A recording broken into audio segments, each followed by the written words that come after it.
cast members of Futurama, do you guys ever socialize outside of work, or is it just a work? It's hard to get anybody together, but every now and then you get to see each other. Like I'm getting to see people I work with today, and I get to hang out over the weekend, so I'm thrilled to death. Because it's very...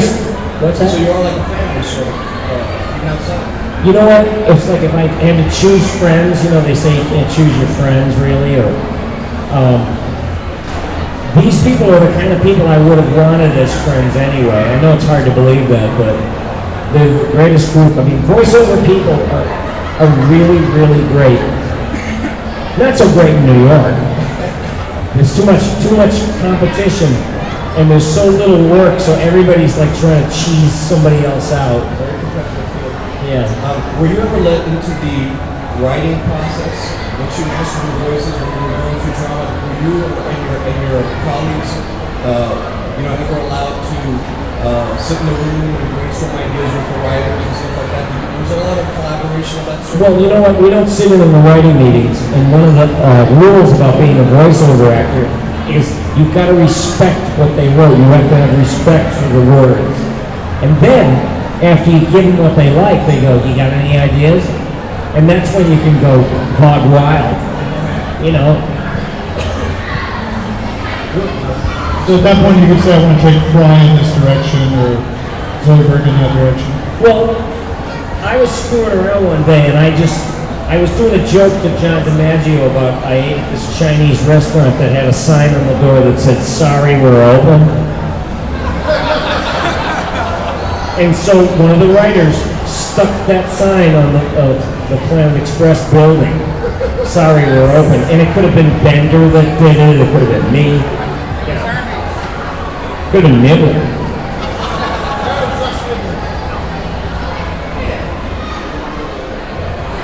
I salute you. I get all my clothes at the airport in case you were wondering.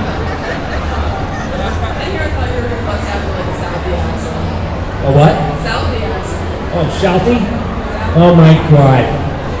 He comes down the flight of stairs, he comes after me, he takes a swing, he misses, he falls on his freaking face. Oh my God, Jesus Christ Almighty.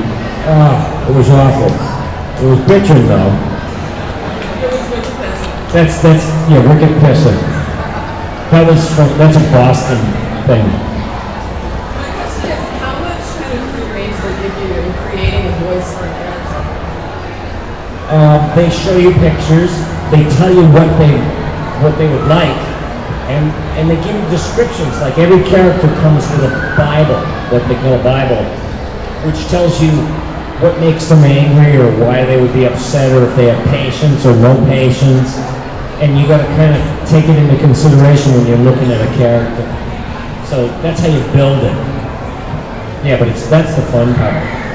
So it's not like they give you, okay, here's the idea of the character, but then they do the whole 1,000 times to the same word thing. Some things get tedious, but I don't care. I'll do line readings. You know, sometimes the director will say, "I want you to say it like this." And I'll go, "Okay. I just want to get out of it." No, thank you. Out of all the voices you've done on Futurama, was there one that you particularly liked? I mean, no. All the voices that I do, I throw myself into pretty much, and I feel the same way about all of them. It's hard to pick if there was a favorite. You know, if I knew, I would tell you. Believe me. Have you ever done any ad-libbing for any of the characters? On the show? Oh, sure. You know, like, let's see. Sometimes they ask you, like, if someone's going away slowly, they say you gotta keep talking and there's no lines written for you, so you start saying junk. And you wouldn't believe, like, sometimes somebody will start talking and all this nonsense will come out, and there'll be something funny in there, and they'll go, "We gotta use that." So, yeah. My pleasure. What do you know about that? Hey Billy. Hi, how are you? I just want to ask you, how did you get started at the beginning of your career? What was that point in your life when you said, "I want to do voiceover acting"? Or did it like come as a transition from something else? It's not like something you choose. And I'm not making a joke, it shows me. I mean, you know, I didn't choose to do that. It was just like when I was a little kid, I couldn't not do those things. I made noises, you know, robot sounds and voices and everything. And people would always say to me, can you not do that? Can you not do that? And I used to just wonder, what was I doing wrong? It was called being a kid, I guess, but it always stuck with me. And then I became a musician, and I was a guitar player, and played rock and roll, and traveled, and all that stuff. And then when I got out, I started to do a little bit of comedy, doing voices, and I wound up in radio in Boston, doing voices for a morning show. Whatever came up is what I would do, and then I moved to New York to do the same thing on the Stern Show. And once I was in New York, I started auditioning for real, for like big stuff, and that's how it got started. But I didn't go to college. All the dropouts had the job. Thank you very much. Thank you. Hi, how are you? Pretty good, pretty good. I wanted to ask about the Futurama episode with the opera, and at the time it was going to be like one of the final episodes. And I was wondering, it was the one where you get the devil's hands. Oh, yes, yes. And I was wondering what it was like to make that one, like at the time, and what was the feeling? The greatest fun was singing sort of like an opera. That was the best part, because Ken Keeler is one of the writers, and he's brilliant, and he's also a musician. So he wrote this whacked out opera piece to that episode, and I had nothing but fun singing it. So, you know, I got to sing, and Katie got to sing.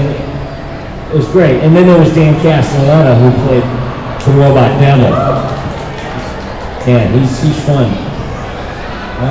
I have a like sort of question. Can I move the microphone there so I can see? What's that? Can I move the microphone there so I can see? See? Yes. Oh, you mean it's in your way when you're sitting down? Why don't you just move the audience?